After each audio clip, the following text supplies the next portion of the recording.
नमस्कार नमस्कार नमस्कार, मेरा नाम है राजीव कुमार बजाज यानी आरकेबी और मैं हूं इस वक्त एडवोकेट प्रदीप नामबियार जी के साथ। प्रदीप जी नमस्कार। नमस्कार सर, नमस्कार नमस्कार। और प्रदीप जी और मैं हम दोनों हैं कहां पर? नेशन नाउ पर। और नेशन नाउ कहां है? हमेशा आपके साथ और हमेशा ही आपके साथ रहेगा। आप सब लोगों को जय हिंद, जय महाराष्ट्र, जय भवानी, जय शिवाजी, वंदे मातरम। वंदे मातरम। और जय हिंद, भारत माता की जय।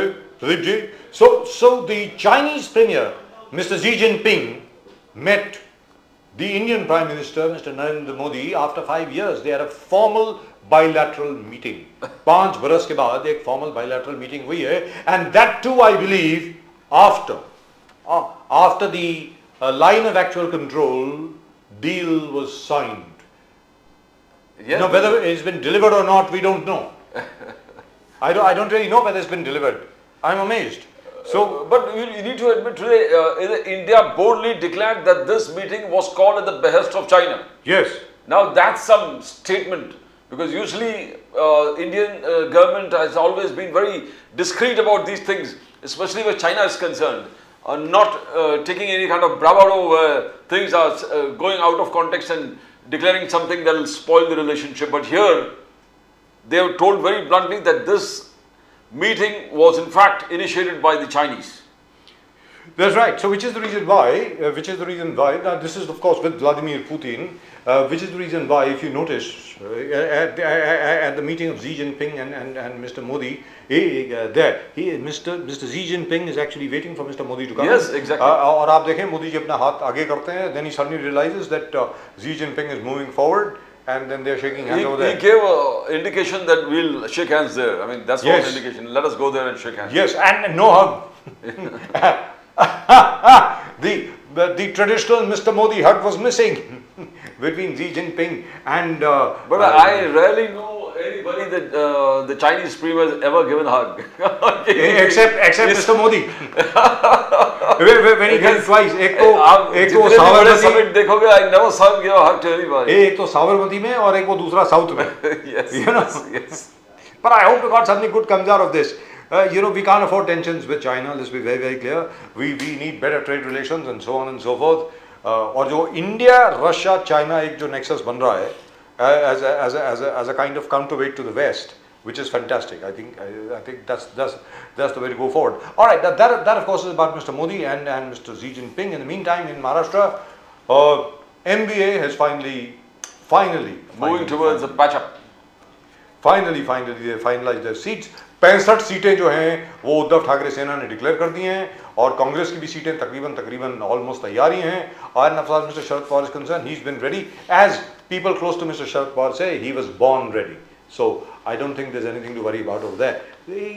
But in the meantime, जहां तक के आरएसएस और बीजेपी का सवाल है, जो खबर अभी यहाँ पर आ रही है उसके मुताबिक ऐसी माइक्रो मैनेजमेंट होने वाली है सर बूथ लेवल की कि पंचायत लेवल तक गए हैं आरएसएस के लोग, संघ के लोग, because the BJP can not afford to lose Maharashtra. अगर महाराष्ट्र में मान लीजिए एमबीए जीत जाती है तो it will be the biggest blow for the Modi government in Delhi. Sir, with all certainty, unless the RSS really puts hard work, it will be very tough for BJP.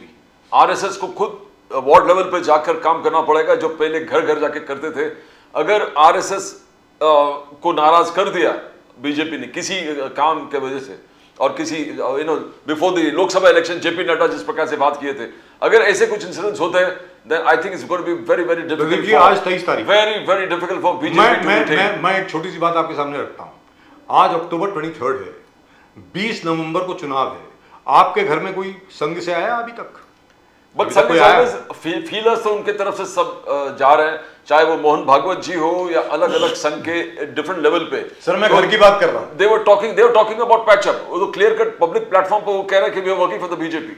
Continuously उनका comment जा रहा है कि हम BJP के लिए काम कर रहे हैं। सर आज तक 1-1.5 महीना पहले से ही ज्यादातर संघ के लोग, भारतीय जनता पार्टी के कार्यकर्ता डोर टू डोर पहुंच जाया करते थे। मैं तो अपना एक्सपीरियंस बता रहा हूं साहब, मेरे घर में तो आज तक अभी तक कोई आया नहीं। वेरी फ्रैंकली कांग्रेस के लोग आए हैं, ये बता दूं आपको मैं, कांग्रेस के कार्यकर्ता पहुंचे हैं घर में, लेकिन भारतीय जनता पार्टी की तरफ से या संघ की तरफ से अभी तक कोई नहीं आया है। But where the thing is concerned, Sangh in various public platforms has pledged support for Maharashtra. Maharashtra में वो बीजेपी के लिए काम कर रहे हैं. They have openly and continuously been telling, and it's not once; it's been continuously over the week. But that's the only way the BJP can win. That is the only way the BJP. If the RSS works for the BJP, then BJP might be in the reckoning. I will be very frank. Because जो लोकसभा के calculations के हिसाब से है, भले वो 1% है, the Congress seems to be totally confident. आप कांग्रेस के रिएक्शन देखो, कल भी अगर नाना पाटोले जी हो, Vijay Wadettiwar, they absolutely confident we are the single largest party किसी भी हालत में। कांग्रेस कॉन्फिडेंट क्यों नहीं होगी सर? परफॉर्मेंस देखिए ना, बाकी सब चीज छोड़ दीजिए, परफॉर्मेंस देखिए। कांग्रेस की परफॉर्मेंस माशाल्लाह जबरदस्त रही है, तो मतलब मुझे नहीं लगता कि उनको कुछ ज्यादा घबराने की बात है। हाँ, उद्धव ठाकरे जी को जरा घबराने की बात है, there is no doubt. Sharad Pawar ji और जहां तक कांग्रेस का सवाल है, both are going to do very well. That's my opinion anyway. Let's go straight across to our guest. Let's welcome our guest on the show. We have a very wonderful panel today. Mr. Ali Daruwala from the BJP. How are you, sir? Good evening, Rajiv sir. Good evening, Pradeep sir. Fantastic. I am good. Nasir साहब कैसे हैं? बड़े दिनों के बाद। नासिर साहब, एक हफ्ते बहुत लंबा होता है। आजकल तो ऐसा लग रहा है कि एक हफ्ता साला एक साल का है। सॉरी, साला नहीं बोलना चाहिए, लेकिन एक साल का एक हफ्ता ऐसा लग रहा है। जो चेंजेस हो रहे हैं हर रोज धड़ाधड़। नासिर साहब, स्वागत है आपका शो में। और धन्यवाद सर। व्यास जी, नमस्कार सर। जय हिंद, जय महाराष्ट्र, जय भवानी, जय शिवाजी, जय महाराष्ट्र। वंदे मातरम सर, वंदे मातरम। वंदे मातरम। देखिए साहब, व्यास जी कितने खुश नजर आ रहे हैं और नासिर साहब कितने खुश नजर आ रहे हैं। अली दारूवाला साहब की शक्ल पे बहुत एंजाइटी है, बहुत स्ट्रेस है। पता नहीं क्या है। अली दारूवाला जी को सेनेट मेंबर भी बना दिया पुणे यूनिवर्सिटी का। जी, congratulation sir on becoming a senate member again in the Pune university. मैं उम्मीद करता हूं कि विद्यार्थियों के लिए और लेक्चरर्स के लिए आप बहुत अच्छा काम करेंगे। और आरएसएस के लिए खासकर दारूवाला साहब 24/7 काम कर रहे हैं। वो तो सर बचपन से ही कर रहे हैं, उसमें नई बात क्या है। In any event I start with Nasir sahab. Nasir साहब, कांग्रेस बहुत कॉन्फिडेंट दिख रही है सर महाराष्ट्र में। बिल्कुल ऐसा लग रहा है कि कांग्रेस की क्लीन स्वीप होने वाली है हर जगह पे। गुडविल बहुत जबरदस्त है कांग्रेस की। आई होप कि ये गुडविल जो है, जो कांग्रेस ने अभी कमाई है पिछले 1.5-2 साल में महाराष्ट्र में, मैं उम्मीद करता हूं कि ये वोटों में तब्दील होगी। नासिर साहब, अब आप बताएं प्लीज। नमस्कार प्रदीप जी। बेशक होनी सिर्फ प्रदीप जी, राजीव बजाज है ही नहीं यहाँ पे। दो लोग हैं, दो लोग हैं यार। बजाज भाई जी बोलिए। नहीं तक मशरूफियत इतनी है इलेक्शन, आप समझ सकते हैं। खैर, आपके जो सवाल है, हमारी जो जीत की जो सिलसिला है, जो अभी हमने लोकसभा में परफॉर्मेंस दिया, वो हमारी कंटिन्यू है या नहीं, कंटिन्यू होनी भी चाहिए। क्योंकि आज का ही टाइम्स ऑफ इंडिया का रिपोर्ट है कि 80% बच्चियों को सही से खाना नहीं मिल रहा है। उनकी जो वजन है 23% से ज्यादा कम हो चुका है। तो कुपोषण का एक बहुत बड़ा यहाँ हालात बिगड़ा हुआ है महाराष्ट्र में। हमारी तरफ एक तरफ देवेंद्र जी की बातें सुनता हूँ कि 1 ट्रिलियन पहुंचने वाले हैं, वहां जाने वाले हैं, पर हम अपने महाराष्ट्र के बच्चियों को सही खाना नहीं दे पा रहे, सही उनको एजुकेशन नहीं दे पा रहे, उनकी सही सुरक्षा नहीं दे पा रहे, जिसका आपके सामने ही एग्जाम्पल है। मैं हर चीज जब भी आपके पास आता हूँ या किसी दूसरे न्यूज में जाऊं, मैं ये जरूर मुद्दा उठाता हूँ, क्या महिलाओं की सुरक्षा आज है या नहीं है, लोगों की सुरक्षा है या नहीं है, लोग नेताओं की सुरक्षा है या नहीं है। जिस तरह से गुंडाराज 92 के बाद वापिस आया, बाबा सिद्दीकी को दिन दहाड़े जिस तरह से मारा गया, ये सब चीज एक मुद्दा है। तो मुझे उम्मीद है कि महाराष्ट्र की आवाम उसको देखेगी और उस पर वो अपने डिसीजन लेगी। क्योंकि जिस तरह से फार्मर्स की हालत दिन पे दिन बदतर हो गई, उनको सही दाम नहीं मिल रहा है, किसानों की आत्महत्या सुसाइड रुकने का नाम नहीं ले रही। चाहे कोई कुछ भी बोल ले, विदर्भ जाइए, अमरावती जाइए, कहीं मराठवाड़ा जाइए, नासिक जाइए, कहीं भी आप चले जाइए, किसानों की हालात बद से बदतर होती जा रही। क्या वजह है? नासिक के अंदर तो महिलाओं को कई किलोमीटर आज भी पानी लेने के लिए जाना पड़ रहा है। वजह क्या है? हम 1 ट्रिलियन 5 ट्रिलियन 8 ट्रिलियन की बात करते हैं, पर हम पानी तक उन्हें नहीं दे पा रहे। इसके पीछे तो ये तमाम मुद्दे हैं जो हमारे मैनिफेस्टो में भी आप देखेंगे, जो चंद दिनों में आएगा। तो इन सब मुद्दों को लेके हम महाराष्ट्र के आवाम के पास जा रहे हैं और उन्हें हम बता रहे हैं क्योंकि महाराष्ट्र के लोगों को ये पसंद नहीं आया जिस तरह से पार्टियां तोड़ी गई, गद्दारी की गई, सरकार बनाई गई। ये चीज महाराष्ट्र की कल्चर नहीं थी जिसे अपनाया गया। तो मुझे उम्मीद है कि महाराष्ट्र के लोग इसे बर्दाश्त नहीं करेंगे और आने वाला जो इलेक्शन है उसमें एनडीए को बहुमत देगी और उनको सरकार बनाने का मौका सैयद मिलेगा। नार हुसैन साहब, आपने बाबा सिद्दीकी के टॉपिक चेंज उठा लिया, बहुत अहम टॉपिक है। We are talking about security of Maharashtra. Baba Siddique के जो मौत से एक दिन पहले भारत नगर बैंड्रा ईस्ट वहां के रेसिडेंस रहीवासी भारत बाबा सिद्दीकी से मिले एक रात पहले और उनसे रिक्वेस्ट किया कि हमारे घर तोड़ने वाले हैं, आप घर को बचाइए। तो बाबा सिद्दीकी ने यही इनको कहा कि आपके चक्कर में मैं कहीं फंस जाऊंगा, आपको जो मिलता है वो क्यों नहीं लेके जाते हो। मगर फिर भी बाबा ने कहा, सिद्दीकी ने कहा मैं आपके लिए लड़ूंगा। ये हाल है नासिर हुसैन साहब, इसका इन्वेस्टिगेशन होना चाहिए। भूतपूर्व कंस्ट्रक्शन जो आपने टॉपिक छेड़ा, अडानी वाले, अडानी डेमोलिशन 44 एकर्स लैंड। बोलिए सैयद नासिर हुसैन साहब। आप एसआरए की बात कर रहे होंगे मुझे जहां तक लग रहा है, और एसआरए का एक विवाद था, उनके सिटिंग एमएलए पे एफआईआर हुआ, और वो भी कौन एफआईआर करता है जो उनका कभी ओएसडी रहा करता है। खैर ये एक लंबा इशू है, उस पर बात करके मतलब नहीं। मगर एफआईआर होना, सिटिंग एमएलए पे एफआईआर होना, वो भी सत्ताधारी एमएलए पे एफआईआर होना, कौन करवा रहा है? सरकार के सामने हो रहा है, सरकार के सामने वो मुद्दे उठाए जा रहे हैं, पर ये सरकार उसकी जवाब नहीं देगी ना। सरकार को इलेक्शन की एक मशीन है जो इलेक्शन लड़ना चाहती है, पर लोगों की सुरक्षा नहीं जा, क्योंकि एसआरए की पूरी रिपोर्ट आज भी मेरे पास नहीं है, क्योंकि हम लोग विपक्ष में बैठे हैं। इंटरनल क्या चल रहा है नहीं चल रहा है हमें नहीं मालूम है। पर जो बंदा 2 दिन तक आंदोलन करता हो, उस पर एफआईआर करता हो, तो अजीत पवार साहब को आज ये हालात है कि उन्हें अपना पार्टनर मानने को भी तैयार है या नहीं है, उनकी दिशा क्या है, दशा क्या है, वो सब देख रहे हैं। क्योंकि जिस तरह के अल्फाजे उनके लिए बोली गई, मैंने नहीं सुना है कि कोई अपने डिप्टी सीएम के लिए कोई इस तरह के अल्फाज कहता हो कि उन्हें उल्टी आती हो, उन्हें गिरना आती हो। ये पहली बार ही हो रहा होगा महाराष्ट्र में। तानाजी सावंत ने जिस तरह के अल्फाज उनको नवाजा है, वो आपने भी जानते हैं, ये मीडिया के रिकॉर्ड में है, कोई मैं अपनी तरफ से कह नहीं रहा हूं। तो आप अपने सिटिंग एमएलए को जेल के सलाखों में देखना चाहते हैं, आप अपने डीसीएम को गालियां देना चाहते हैं, मगर उनकी जान नहीं बचा पाए, उनकी सुरक्षा नहीं दे पाए। मैं मीडिया रिपोर्ट देख रहा था, बोलते Y+ की सिक्योरिटी है, पर बाद में कमिश्नर ऑफ पुलिस बोलते हैं नहीं, उन्हें Y+ की सिक्योरिटी नहीं है। मुझे नहीं मालूम कब यह Y+ थी, कब Y+ हट गई।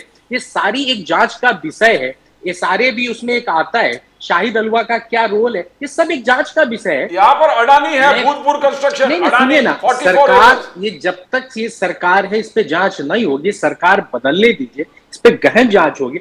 ये देखिए, इसकी आवाज उधर अजीत पवार साहब के एमएलए, अजीत पवार के साहब की तरफ से आनी चाहिए, पर विपक्ष इस मुद्दे को उठा रहा है, पर उनके सिटिंग एमएलए के फादर को मार दिया जाता है, पर कोई सरकार की तरफ से आवाज नहीं आती है। चंद लोग गिरफ्तार हो जाते हैं, पर 92 के बाद ये कैसे ये गैंगवार शुरू हुआ, इसका फैसला, इसका जवाब तो देना पड़ेगा। और हम इसके सवाल रोज उठा रहे हैं, आपके माध्यम से उठा रहे हैं, पेपर के माध्यम से, जो भी चैनल हमें मिलता है, हम इस टॉपिक को रखते हैं कि आम लोगों की सुरक्षा होनी चाहिए। आम लोगों की जान उतनी ही कीमती है जितना बाबा सिद्दीकी साहब की हो या किसी की हो। महिलाओं की सुरक्षा होनी चाहिए, चाहे वो कोई भी महिला। बच्चियों की सुरक्षा होनी चाहिए, चाहे वो बदलापुर में हुआ या पुणे में हुआ। जिस तरह से भिवंडी, मीरा रोड, सांगली, तमाम जगह दंगे हिंदू मुस्लिम के नाम पे राइट कराया गया, वो सब बंद होना चाहिए। ये कल्चर महाराष्ट्र की नहीं है, ये छत्रपति शिवाजी की धरती है, सावित्रीबाई फुले धरती है, ये बाबा साहब अंबेडकर की धरती, यहाँ इस सब नहीं चल सकता है। और इन्होंने कॉमनवेल्थ के नाम पे पूरे हिंदुस्तान को बांटा। आपके ओपनिंग रिमार्क्स हो गए, let's go straight across to Ali Daruwala sahab. Daruwala साहब, यू हर्ड नासिर साहब, नासिर साहब को आपने सुना। दारूवाला साहब, आप बताएं, बाबा सिद्दीकी को इस तरीके से मार दिया जाता है, अभी तक कोई रोशनी नहीं आई है। अभी तक वो बार बार कोई लॉरेंस बिश्नोई करके शख्स है जो साबरमती जेल में है, उसके बारे में बात हो रही है। सर, वो गले से उतरता नहीं है। दारूवाला साहब, आपके गले उतरता है क्या? आप बताएं मुझे। You are a very emotional person sir. Nasir Hussain sahab का भाषण, लंबा चौड़ा भाषण, over the period of time, ये सिर्फ और सिर्फ रूलिंग गवर्नमेंट को, हमारे जो यहाँ पर जो सीएम, डेप्यूटी सीएम, वो उल्टी की जो भाषा, उनको इतनी वो पसंद आई है कि तानाजी सावंत का नाम लिए सिवा उनका डिबेट कंप्लीट नहीं होता। तो तानाजी सावंत जी शायद जितना टाइम नासिर भाई ने उनका नाम नहीं लिया, उतने टाइम सॉरी बोले मेरा ब्लड प्रेशर डाउन था, मेरी तबीयत ठीक नहीं थी करके मैंने कहा I think we should leave it at that and not stretch a issue to such an extent that you try to highlight it. ये मैं नासिर जी से विनती करता हूँ, point number 1। Point number 2, Baba Siddiqui ji का जो हुआ है, जो उनके साथ में ये दर्दनाक हुआ है, दिस इज अनपार्डनेबल। ये involvement, not involvement, underworld, sir whatever it is, give some time. Police उसके इन्वेस्टिगेशन के ऊपर रात दिन लगी है। Baba Siddique is a known figure, is a Bandra boy. अगर कोई लोग वहां से नाराज है तो आई कैन टेल यू कि बहुत सारे ज्यादा लोग उनकी सराहना में, उनकी तारीफ में उतर आए हैं। Sir this needs to be investigated, thorough investigation. पर उसके पहले किसी को पेंट करना, किसी को दोषी करार करना, ये गलत है। Let us wait, I am telling you things will be out. Devendra Fadnavis ji ने जो स्टील फिस्ट से होम डिपार्टमेंट चलाया है, उसके अंदर सिटिंग एमएलएज हो, कोई भी इन्वॉल्व हो, मैं आपको आपके माध्यम से आश्वस्त करना चाहता हूं, नासिर भाई यकीन करिए, बाबा सिद्दीकी के मारा करी जो होता है, जो उनके असाइलेंस है, they will not be spared. Daruwalla साहब, मोदी साहब ने कहा कि लाड़की बहन स्कीम एक टाइम टेस्टेड स्कीम है और सक्सेसफुल स्कीम है। मोदी साहब ने कहा गोवा में 12 साल से यह स्कीम चालू है, ओडिशा में 5 इंस्टॉलमेंट दे चुका है, मध्य प्रदेश में 22 इंस्टॉलमेंट हमने दिया है। Ladki Bahin scheme is going to be a game changer, Modi sahab ने कहा। मोदी साहब ने फिर आलोचना किया कांग्रेस का, बोला उनका महालक्ष्मी स्कीम सब जगह फेल हो गया है। महालक्ष्मी स्कीम कर्नाटक में फेल हो गया, हिमाचल प्रदेश में फेल हो गया, तेलंगाना में फेल। मगर तुलना किस लिए कर रहे हो? You know why are you doing the comparison? Daruwala sahab, Exactly. Now coming back to this Ladki Bahin Yojana, I'm telling you 1500 rupees per month to the deserving ladies in this country is no big turnaround. It is their due which they are getting and they will keep getting. This 20-25 days of election जो आचार संहिता कहते हैं, वो भी उन्हें दिया जाएगा। इसके अंदर कोई भी गवर्नमेंट आओ, मैं बोल रहा हूँ कोई भी गवर्नमेंट आओ, ये स्कीम को इतना फुल प्रूफ वाटर टाइट किया है कि आने वाली सत्ता, सर ये इलेक्शन है, इसमें हार जीत होती है। अगर हारते हैं तो वी एक्सेप्टेड, अगर जीतते हैं तो मैं नासिर जी को ऑलरेडी आपके चैनल पे लाइक अ समैरिटन, सर ये योजना को कंटिन्यू रखना है, क्योंकि लेडीज जो है ये नहीं, ये 1500 over the period of time, sir ये पैसे की बहुत आवश्यकता है। क्योंकि सर पॉलिटिक्स ये एक अलग चीज है, गरीबों को हेल्प करना, उन्हें सिलेंडर स्वस्थ दरों में मिलना, दिवाली के वक्त उनके घर पे राशन जाना, ये एक बेसिक नेसेसिटी है।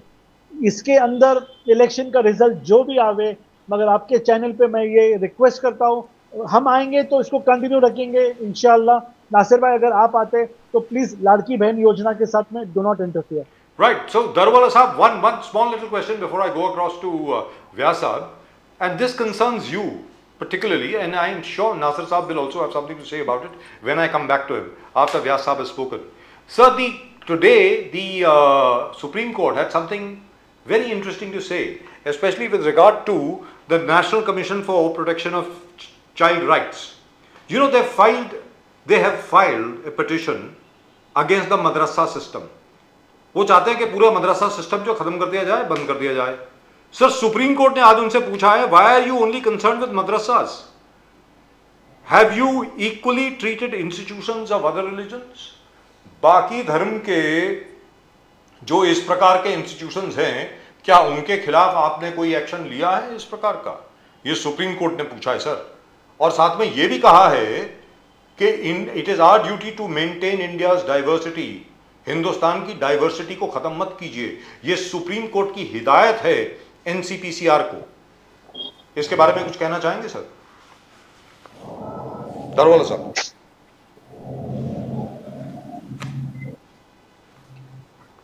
दारूवाला साहब, कैन यू हियर मी? अच्छा, the question is to me. Okay, Yes, I'll sir, take to it you. head on. I'll take it head on. No, I thought you were asking the other gentleman. I was asking I will you, sir. take it. Yeah, I will take this thing head on. 110%. Madrasa institution, Waqf board, Muslim personal law. Please, for God's sake, no matter who it is, leave it alone. Minorities are living peacefully. उनके ये छोटी nitty-gritties, इनको micro management करने की कोशिश ये कोई भी पॉलिटिकल पार्टी ने नहीं करना चाहिए। सुप्रीम कोर्ट का मैं तहे दिल से धन्यवाद कहता हूँ, सल्यूट करता हूँ। सर मदरसा एक इंस्टीट्यूशन है जहाँ पे जो मैं रिपीट कर रहा हूँ, नासिर भाई आप ध्यान से सुनिए क्योंकि आपको मेरे से दो शब्द ज्यादा मालूम रहेंगे, जहाँ पे जो गरीब लोग हैं जो अपने बाल बच्चों की परवरिश उन्हें एजुकेशन नहीं दे सकते, मदरसे के अंदर आने वाले चंदे के पैसे से ऐसे बच्चों की परवरिश की जाती है। अब ऐसा इंस्टीट्यूशन कैसा बंद कर सकते? और ये सोच आती कहां से? ये करता कौन है? इनके रूट में जाना चाहिए। Sir BJP as a party, Rashtriya Swayamsevak Sangh as a NGO will never come up with something. This is some stupid organization जो ये ऐसी कोई It's a government organization, sir. Sir, stupid. I said stupid. The Child Why Welfare would they Board. only It's a government why would they organization. only target Madrasa? Sir ऐसे कितने institution है, धर्मशाला है, बाल गृह है, महिला बाल विकास के केंद्र है जहाँ पे गरीबों को I सहायता love you दी for जाती that. है, ऐसे बच्चों दारूवाला को साहब, सहायता I दी जाती salute है। you, sir. Thank you so much. Why? Daruwalla You should not do sir it. Daruwalla I'm telling साहब you, की on one साहब की sentence, दिलेरी I said की in one मैं एक बार फिर sentence. दाद देता हूँ। Wonderful, absolutely wonderful, right. Vyas साहब क्यों अभी तक हाथ आप लगाना बोले चाहिए? नहीं। क्यों हाथ लगाना चाहिए? जी मैं आता हूं सर। व्यास साहब, आज की तारीख में क्या ये बात ठीक है कि अमित शाह जी और एकनाथ शिंदे साहब के बीच में कुछ आर्ग्यूमेंट हो गई थी सर अभी 4 या 5 दिन पहले? व्यास साहब सवाल आपको है। अरे अरे जी, मुख्यमंत्री नमस्कार, एकनाथ शिंदे नमस्कार साहब जी, और नमस्कार। अमित शाह जी के बीच में क्या कोई बहस हो गई थी बहुत जबरदस्त तरीके से? कुछ ये क्या बात ठीक है? चुनाव का मौका है, तरह तरह की बातें हवा में आ रही है, लेकिन सवाल एक बात यह है कि अमित शाह जी के घर पे एक बैठक तीनों शीर्ष नेताओं की महायुति की हुई और एक ही बैठक में सारे फैसले सीट बंटवारे को लेकर हो गया। तो आप उस बात से अंदाजा लगा सकते हैं बहस कोई हुई नहीं, संवाद हुआ। संवाद और बहस में फर्क होता है। संवाद होता है कि हम लोग आपस में डिस्कशन करके सीटों का बंटवारा कर लेते हैं, और एक ही बैठक में सीटों का बंटवारा हो गया और आप देख रहे हैं कि तीनों दलों ने अपनी पहली लिस्टें घोषित भी कर दी।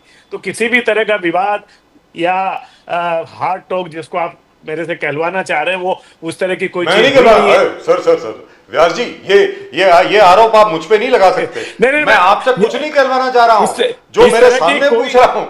मैं इस तरह की कोई बात हुई नहीं है। बहुत ही सौहार्दपूर्ण वातावरण में, I want to go on record saying that, बहुत ही कोर्डियल एटमॉस्फेयर में अमित शाह जी की उपस्थिति में अजीत दादा ने, एकनाथ शिंदे जी ने और फडणवीस जी ने, तीनों ने बैठ करके सीट बंटवारे का जो है वो मसला हल किया है और तीनों दलों में आपस में एक बात आपसी सहमति बनी है और 288 की 288 सीटों पर बंटवारा हो गया है। बट नाना पाटोले जी ने व्यास साहब बहुत गंभीर आरोप लगा दिए एकनाथ शिंदे सरकार यानी महायुति पर। उन्होंने कहा आपके राज में, महायुति के राज में industrialisation has fallen to 10th position. Industrialisation 10th position पर आ गया है। 2 लाख गवर्नमेंट जॉब्स वैकेंसी आपने फिल नहीं किए। अभी भी 2 lakh government job state government के अभी भी एम्प्टी है, आप फिल नहीं कर पाए। फार्मर्स सुइसाइड, बोले यंग फार्मर्स सुइसाइड कमिट कर रहे। फार्मर्स कल सुइसाइड हो रहा था, मगर जो यंग है 20, 22, 25 साल के यंग फार्मर्स सुइसाइड कमिट कर रहे हैं। अवकाल दुष्काल का कुछ आपने कॉम्पनसेशन नहीं दिया। यह गंभीर आरोप नाना पाटोले जी ने लगाए आप पर।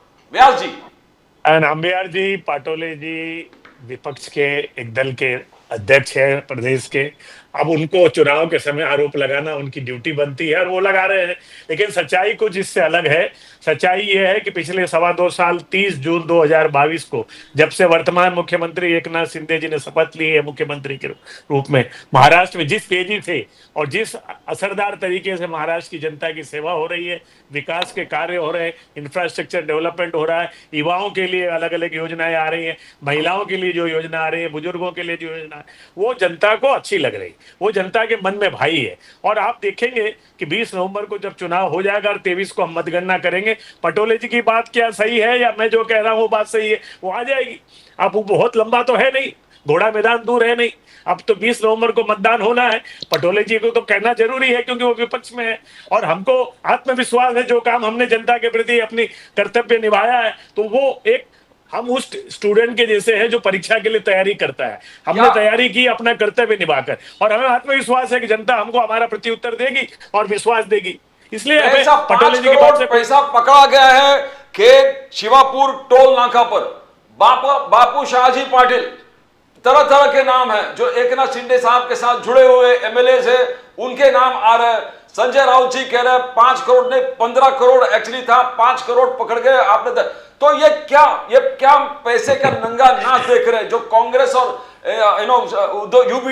यूबीडी का आरोप है कि पैसे का नंगा नाच देख रहे हैं महाराष्ट्र इलेक्शंस में।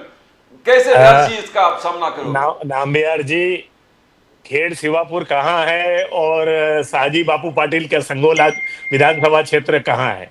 खेड़ शिवापुर पुणे से थोड़ा आगे निकल जाइए, सतारा के पहले है, और संगोला जो है पंढरपुर के आसपास है। अब मुझे ये समझ में नहीं आ रहा कि वो जो जिसकी गाड़ी पकड़ी गई वो एक अमोल नलावड़े करके हैं, उसका शिवसेना शिंदे से कोई लेन देन नहीं। वो खुद कहता है मैं सेका पक्ष का कार्यकर्ता हूं और मेरी गाड़ी 6 महीने पहले किसी को बेच दी और जून में मेरा पैसा भी आ गया। अब वो कह रहे हैं कि 5 करोड़ जो पकड़े गए वो इनकम टैक्स डिपार्टमेंट को उचित कार्रवाई करने के लिए दे दिया गया। अब मैं ये एक नैरेटिव जो मैं आज अभी कहीं दूसरी डिबेट पे भी था, मैंने वही कहा कि वहां हमारी एक बहन सामने से आई थी दूसरे दल से, 25-25 करोड़ बांटे जा रहे हैं, पहला हफ्ता हो गया। मैं कहा ये जैसे लोकसभा के टाइम नैरेटिव फैलाया गया कि संविधान खतरे में है, संविधान बदल जाएगा 400 बार के बाद, उसी तरह से 2 दिन से एक हताशा निराशा में नैरेटिव फैलाया जा रहा है कि पैसे बांटे जा रहे हैं। साहब आपको इंटरप्ट करने की कोशिश नहीं कर रहा, लेकिन फिर भी जो आपने कहा था ना कि संविधान खतरे में है, सर वो तो आपके लोग नहीं, भारतीय जनता पार्टी के एमपीज उन्होंने कहा कि हमें 400 चाहिए क्योंकि हमें संविधान बदलना है। They said it sir.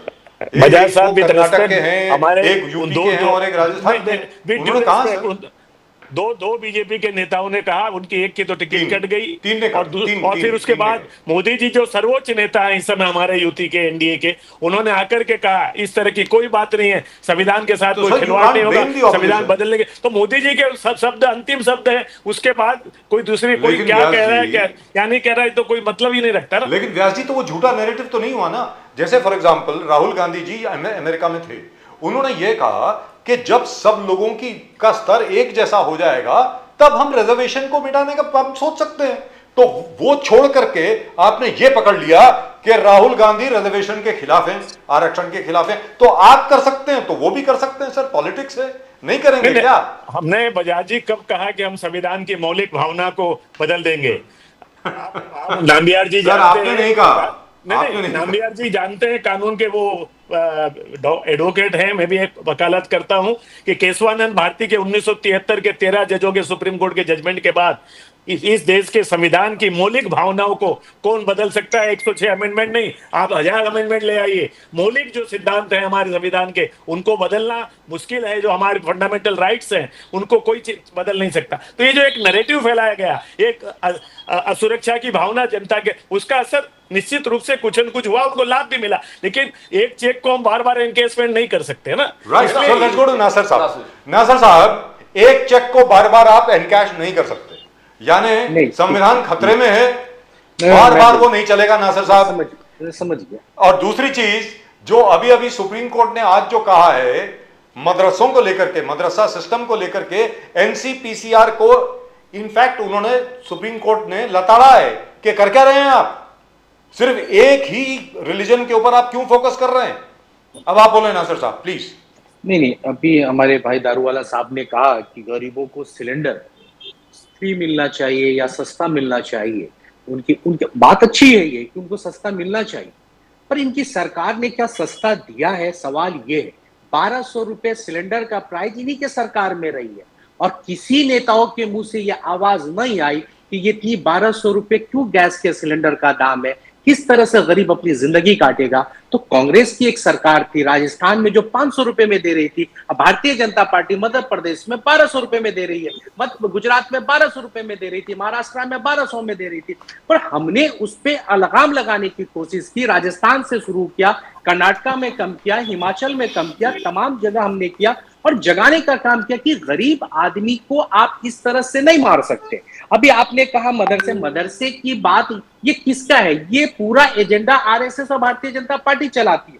हमेशा मदरसों पे अटैक करना, मदरसे में आतंकवादी मिलते हैं, मदरसे में जिहादी मिलते हैं, मदरसे में वो मिलते हैं, ये पूरे चुनाव में बीजेपी का एजेंडा ही रहता था। पता नहीं दारूवाला साहब आज मदरसे की बात करें, अच्छी लगती है, मगर बीजेपी के तमाम नेता, आप चाहे अनुराग ठाकुर हो चाहे कोई, मदरसे के बारे में क्या क्या बोला है वो आपने देखा। खुद हमारे मुख्यमंत्री उत्तर प्रदेश के उन्होंने क्या बयान दिया आपने भी सुना है। तो तमाम लोगों ने जिस तरह से मदरसे पे नैरेटिव फैलाया मुसलमानों को अपना नागरिक तक नहीं समझा, ऐसे लोगों से मैं क्या करूंगा। अभी इन्होंने कहा संविधान का नैरेटिव चलाया, आपने मुद्दा उठाया, मैं कई बार बोलता हूं संविधान का नैरेटिव हमने नहीं चलाया था, नैरेटिव आपके तरफ से चला।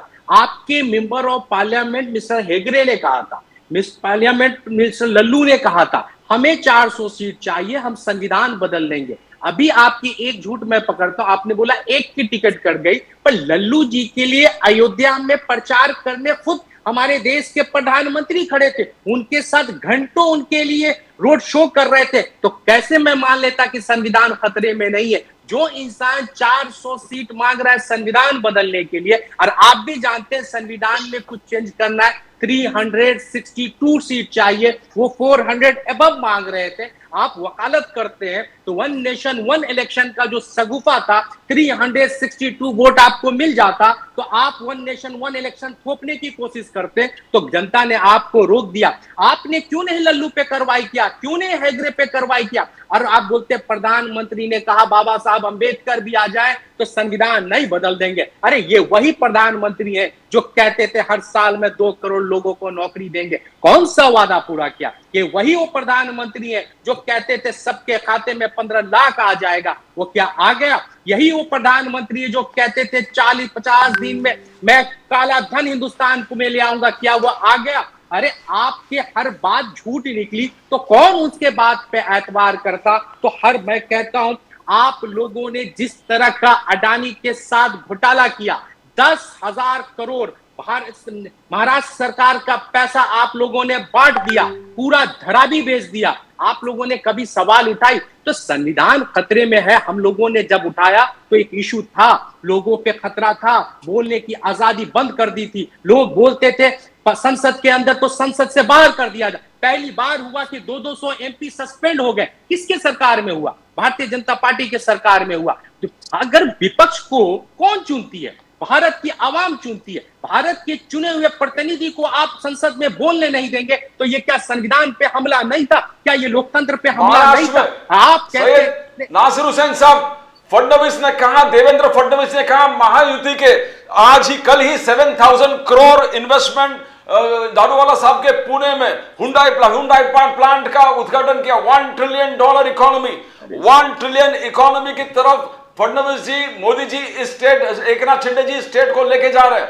आप देखिए किस प्रकार से लाड़की बहन, लाड़का भाव, अब लाड़का शेतकरी के लिए उन्होंने कहा कि 125 irrigation projects, 21 lakh Hector bamboo environment, तो हर प्रकार से विकसित भारत की तरफ बढ़ रहा है और महाराष्ट्र 1 ट्रिलियन इकोनॉमी की तरफ बढ़ रहे हैं। तो वहां पर आप किस प्रकार से करो कि डेवलपमेंट नहीं हो रहा है, सरकार बेच दिया, ये अलग अलग लोग हैं, सिर्फ अडानी नहीं है। अब जो 7,000 करोड़ के इन्वेस्टमेंट पुणे में आए थे वो हुंडई ने लाए, अलग अलग 80,000 करोड़ जो आए, 7 major RRP semiconductor, green liability, green mobility, और फिर अवांडा इलेक्ट्रोड पर्नर रिकॉर्ड, अलग अलग कंपनी है। नासिर साहब, डेवलपमेंट हो रहा है, महायुति का कहना है, एकनाथ शिंदे, देव फडणवीस जी का, मगर आपका कुछ और ही कहना है नासिर हुसैन साहब। मैं बार बार एक लाइन पढ़ता हूं, मैं जब भी पढ़ता हूं आपके पास, तुम्हारे फाइलों में गांव के रंग गुलाबी है, ये आंकड़े झूठे हैं, ये बातें किताबी है। तो ये सब आंकड़े सुनने और पढ़ने में, कहने में बहुत अच्छा लगता है। क्या जमीन पे इसकी आंकड़े का क्या फायदा है?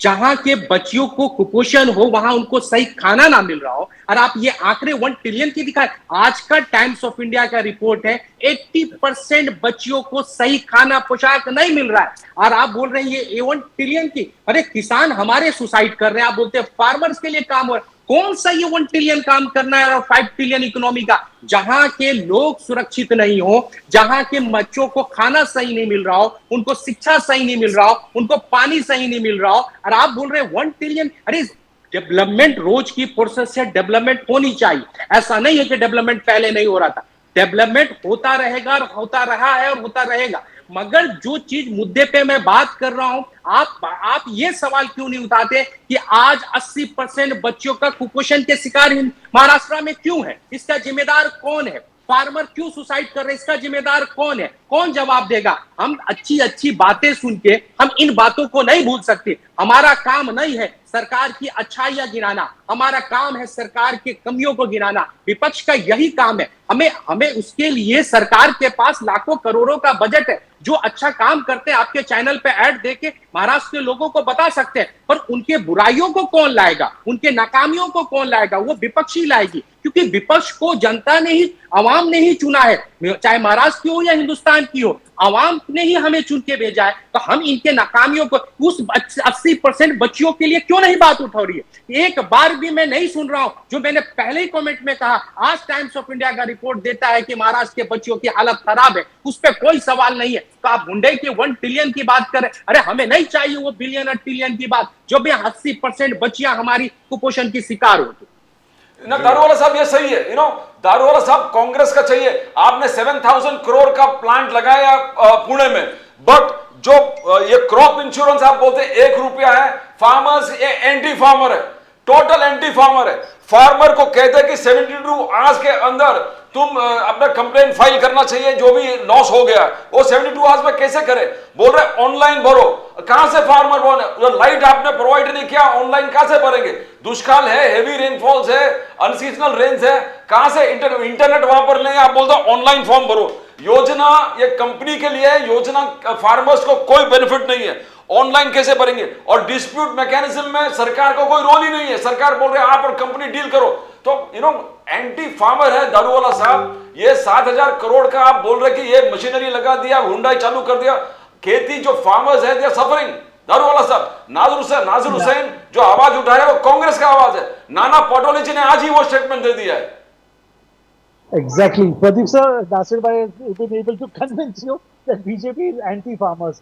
Sir, on your prestigious channel, Rajiv sir, Pradeep sir, I'd like to say a small announcement which my Deputy CM made. क्या farmers को मोटर के लिए इलेक्ट्रिसिटी ये फ्री ऑफ कॉस्ट दी गई है? ये रूल डिक्लेयर हो गया। नासिर भाई, ये आपने इसकी प्रशंसा करना चाहिए। और फ्री ऑफ लाइट जो है, ये सिर्फ दे के लाइट रात में नहीं सर, दिन में दिए, ताकि रात में फार्मर्स चैन से सो सके। आपने इसकी प्रशंसा बेशक करना चाहिए था। आज जितने उनके बिल थक बाकी जो थे, जो एरियर्स ऑन एमएसएमई बिल से, सर वो 1 स्ट्रोक वाइप आउट कर दिया सर। अगर आप कह रहे हो ना, अगर ये एंटी फार्मर्स है, तो इसके बारे में भी आपने सच्चे दिल से और खुले दिल से इसकी प्रशंसा करना चाहिए था। इसके आगे इलेक्ट्रिसिटी जो मोटर जो शेतकरी वापरता अपने फसलों को पानी देने के लिए, it is going to be totally free of cost, और वो दिन में दे रहे। यही कांग्रेस रात में देती थी। सारे शेतकरी रात में जाकर अपने फसलों को पानी देते थे। ये एक छोटा डिफरेंस है। और तीसरा डिफरेंस मैं आपको कहना चाहता हूँ, ये 1000 करोड़ एंड 10,000 करोड़ के इन्वेस्टमेंट से आपको कोई रुचि नहीं, आपको कोई लेना देना नहीं है। यहाँ पे महाराष्ट्र के अंदर आपके 4 सेंटेंसेस ये बाय हार्ट हो गए। क्या यहाँ पे कुपोषण है, महिलाओं पे अत्याचार हो रहा है, और महाराष्ट्र एकदम टर्मोइल में है और बर्बाद हो गया? सर, आपको मैं पॉजिटिव साइड कहता हूँ। महाराष्ट्र के अंदर ऐसे ऐसे दूर दराजों में रास्ते, यहाँ पे ट्रेन, वंदे भारत, एयरपोर्ट्स हुए जो 60 इयर्स ऑफ आज़ादी में नहीं हो सके, ये 10 साल में हो गए। ये क्यों हो गए? इसका रेट्रोस्पेक्शन, इसका कितने एयरपोर्ट बने महाराष्ट्र करना चाहिए। मैं खत्म दारूवाला साहब, कितने एयरपोर्ट बने, कौन से एयरपोर्ट बनाए आप? I'll tell you sir, just let me finish. Just tell you, ask you the simple question, where the airport in the Maharashtra? Just give me the name, which airport you tell me now. आप अभी बताइए कौन कौन से airport Maharashtra में बने? Sir, आपके ऊपर पूरा सर डिबेट आप कंप्लीट कर सकते हैं सर। सोलापुर जैसे, लातूर जैसे, नांदेड़ जैसे, जहाँ पे विमान का कोई भी नहीं था, यहाँ पे पूना का इतना छोटा नांदेड़ में एयरपोर्ट पहले नहीं था। नांदेड़, दारूवाला साहब, नांदेड़ में एयरपोर्ट पहले नहीं था। Let me finish sir, let me finish sir. वहाँ पे जो क्वालिटी ऑफ प्लेन जो छोटे, वहाँ पे ने क्या डकोटा लैंड हो सकते थे, आज वहाँ पे एयरबस लैंड हो रहे हैं। कोल्हापुर के अंदर एयरबस लैंड हो रहा है सर। 1 सेकंड सर, एक्सटेंड करना सर, काम किया ना सर। यहाँ पे 2 लेन हाईवेज हुआ करते थे, आज वो 4 लेन हो गए। महाराष्ट्र के अंदर जो इन्वेस्टमेंट आया है, 1 लाख ट्रिलियन इकोनॉमी की तरफ हम बढ़ रहे हैं। बेशक ट्रिलियन इकोनॉमी की तरफ बढ़ रहे, तो ये चीजों पर भी जो आपने बताया, बेशक हमने ध्यान देना जरूरी है। ऐसे नहीं बोलते कि इकोनॉमी बहुत अच्छी चली है तो ये सब चल जाएगा, ये खप जाएगा, नहीं। ये सरकार, ये गवर्नमेंट विद अ डिफरेंस है। बेशक आपके हर पॉइंट्स के ऊपर मैं तो कहता हूँ एक से एक लास्ट आदमी की जिंदगी भी ये बहुत महत्वपूर्ण है, उसे प्रोटेक्ट करने का आज गवर्नमेंट में हमारी जिम्मेदारी है sir. Point number Narwala 3. Saab, but you still haven't answered the question with regard to which is the most important question. The WHO That will be- report published by all papers, of course, Nasser Saab has quoted only the Times of India. It has also been published by the Hindu. It has been published by Hindustan Times. It has been published by every paper. Every fourth girl, हर चौथी लड़की महाराष्ट्र में malnourished है sir. Between 6 months and 23 months, they are not getting enough food. Why is that, sir? And they are in Exactly. danger of dying. The mortality Sir, rate will be published by next week. अगले हफ्ते तक आ जाएगा कि इनमें से कितनी लड़कियों की मौतें होती हैं, लेकिन नहीं, अभी नहीं। जो रिपोर्ट आई है उसके मुताबिक it is completely there is complete malnourishment. Now that I think is a black Correct. mark for an No, this advanced is state like alarming. Maharashtra. This is alarming. Sir This is आपको लगता नहीं, definitely मेरी पूरी alarming. बात सुन लें sir, आपको लगता नहीं कि महाराष्ट्र जैसे स्टेट के लिए ऐसी रिपोर्ट आना, मुझे शर्म लगता की बात है है। सर हम सबके लिए बड़ी शर्मनाक बात है। अब आप Exactly, I'm please. saying, I'm agreeing with you.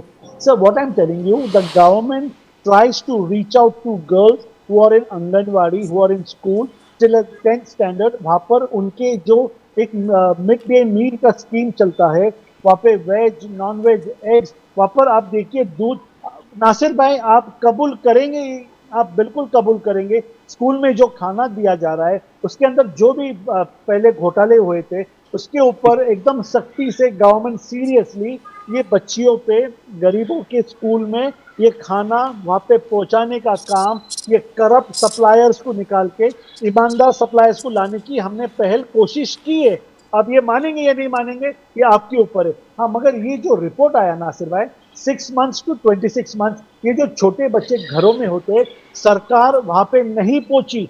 अपनी ये जो पॉइंट उठाया नासिर भाई, ये बेशक अलार्मिंग है, ये नहीं होना चाहिए। सरकार वहां पर भी पहुंचना चाहिए जो घरों में गरीबों के बच्चे, महिला, जहाँ पे ये एक एजुकेशन लैक हो रहा है, ये क्यों इनको खाना नहीं मिल रहा है, ये क्यों उनको निगलेक्ट हो रहा है, ये बेशक यहाँ पे देखना बहुत जरूरी है। नासिर भाई, या पॉइंट इज वेल टेकन, ये अगर नहीं हो रहा है ये हमारा शॉर्ट कमिंग है sir. Sir, and as far as airports go, there are exactly 10 airports which are operational in Maharashtra. And these 10 airports have been operational for the last almost 15 to 20 years. In the last 10 years, not a single new airport has been added, sir.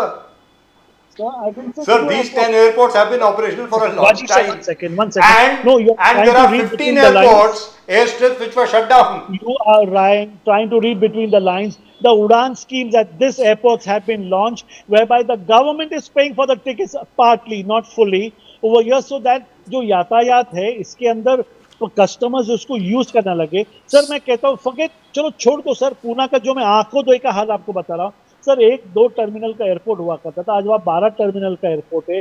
Bombay को इतना glorify किया है। Rajiv sir, आप खुद travel कर रहे, last 10 years में आपने सर ना ट्रेन में, ना आपने बस स्टॉप्स में, ना आपने रेलवे स्टेशन पे, आपने 10 साल में कोई चेंज नहीं देखा, आपने कोई चेंज नहीं देखा Rajiv sir, Pradeep sir. Sir मैं बस आपसे एक आप छोटी सी कहिए ना चीज सर। बोलता हूं, सॉरी, और उसके बाद जाकर मैं व्यास जी के पास जाता हूं। पॉइंट इज सर, पूरे महाराष्ट्र में न जाने कितनी एमआईडीसीज हैं, शायद आपको मालूम होगा, शायद व्यास जी इसके ऊपर रोशनी डालेंगे। हर एमआईडीसी के साथ एक एयर स्ट्रिप बनाई गई थी। ये कांग्रेस की स्कीम थी बहुत पुरानी, और उसको डेवलप भी आगे किया गया था। पहले मनोहर जोशी जी की सरकार थी, फिर नारायण राणे जी आए, फिर उसके बाद विलासराव देशमुख जी आए, सुशील कुमार शिंदे साहब आए, इन सब लोगों ने उसको डेवलप किया। Sir, why have those not been revived? It was so easy. Why haven't you done it? I'm shocked at this, very frankly speaking. Rightfully speaking, Maharashtra needs those small airports. I don't know why you haven't done it. Right, व्यास साहब, आप कुछ कहना चाहेंगे इसके ऊपर, please. Bajaj जी, मैं इस बात पे कुछ कहूँ उसके पहले भाई नासिर जी ने कुछ 2-4 बातें कही, उसका मैं थोड़ा सा अपनी तरफ से अपने भी विचारों को रखना चाहता हूँ। प्लीज बोलिए सर। उन्होंने बच्चियों को लेके कहा, ठीक है, दारू वाला ने जी ने भी एग्री किया कि कुपोषण अगर है या गंभीर समस्या है, उसको हम उस पर निश्चित रूप से सबको मिलकर ध्यान देना चाहिए। और लेकिन नासिर साहब ने बहुत ईमानदारी से एक बात कही कि हम विपक्ष में हैं, हम सरकार की बड़ाई तो नहीं कर सकते, उनकी जो कमियां हैं उनको ही गिना सकते हैं। बहुत सही कहा उन्होंने, ये कमियां ही गिना सकते हैं और आपने कमियां गिनाई भी, और उन कमियों को हम बहुत गंभीरता से लेंगे। लेकिन आप शायद ये कहना भूल गए कि इसी महाराष्ट्र के अंदर बच्चियों को जो फ्री एजुकेशन दिया जाता है, हायर एजुकेशन भी, बल्कि भी चंद्रकांत पाटिल जो हमारा हायर एजुकेशन मिनिस्टर है, कुछ महीने पहले उन्होंने फ्री हायर एजुकेशन, चाहे वो किसी भी फील्ड में हो, वो अनाउंस किया है। और अभी लाड़की बहन योजना आई है, तो तमाम उज्ज्वला योजना है, अन्नपूर्णा योजना है। हम कोशिश कर रहे हैं कि ये जो महिला और हमारी बहनें हैं उनको किस तरह से अलग अलग तरीके से उनको एक हम सहयोग कर सके, उनको सशक्तिकरण कर सकते हैं, उनको एम्पावर कर सकते हैं। तो ये कोशिश चल रही है सरकार, ऐसा नहीं कि सरकार की तरफ से कोशिश नहीं चल रही है। तो ये एक कुपोषण की भी एक गंभीर समस्या है, हम उससे भाग नहीं रहे। आप ये चीजें ध्यान में आई है, कुछ जिम्मेदार न्यूज पत्रों ने भी उसको छापा है, निश्चित रूप से सरकार उस पर ध्यान देगी। अब रही बात संविधान के बारे में आप कह रहे थे, तो संविधान के साथ नासिर भाई बड़े सम्मान के साथ कहना चाहता हूँ, सबसे बड़ा खिलवाड़ तो 25 जून 1975 को हुआ था, जब 42nd अमेंडमेंट आया था, संविधान को धज्जियां उड़ा दी थी। अच्छा, अमेंडमेंट आना धज्जियां उड़ाना? नहीं, वो तो अमेंडमेंट क्या था आप पढ़ लीजिए, 42वां अमेंडमेंट आना धज्जियां उड़ाना। नसीर भाई, मैं बीच में बोलने की आदत नहीं है, मैं बोल लूं तो आप बोल लीजिए, मैं आपके बीच में तो बोला नहीं। बजाज जी जानते हैं मेरा डिबेट करने का तरीका अलग है, मैं किसी के बीच, महान लोग हैं, बोलिए सर। नहीं, मैं महान तो नहीं हूँ, साधारण आदमी हूँ, लेकिन किसी के बीच में नहीं, आप बोलिए सर, बोलिए। और ना किसी को बीच में बोला तो फिर मैं चुप हो जाता हूँ, आप बोल लीजिए। नहीं, आप बोलिए ना सर, कंटिन्यू बीच में नहीं बोला। कंटिन्यू गिरा जी। देखिए, संविधान के साथ सबसे बड़ा जो खिलवाड़ हुआ था वो 25 जून 1975 को श्रीमती इंदिरा गांधी जी ने किया था, और उसको अगर मुरारजी की सरकार नहीं आती और 44वां अमेंडमेंट ला करके रिवर्स नहीं होता तो शायद आज संविधान कहाँ का कहाँ होता। उसको कहते हैं संविधान के साथ खिलवाड़। आप समझे, जहां पे आपने हिंदुस्तान के हर नागरिक की आजादी को छीन लिया। आप तो 146 सांसदों को निकालने की बात कर रहे थे संसद में, उस समय हर सांसद ने, हर राजनीतिक नेता जो कांग्रेस से संबंध नहीं रख रहा था उसको जेल में भेज दिया गया था। पूरे देश के हर राजनीतिक नेता को और कार्यकर्ता को जेल के पीछे भेज दिया गया। तो ये इस तरह से, इसको कहते हैं संविधान के साथ खिलवाड़।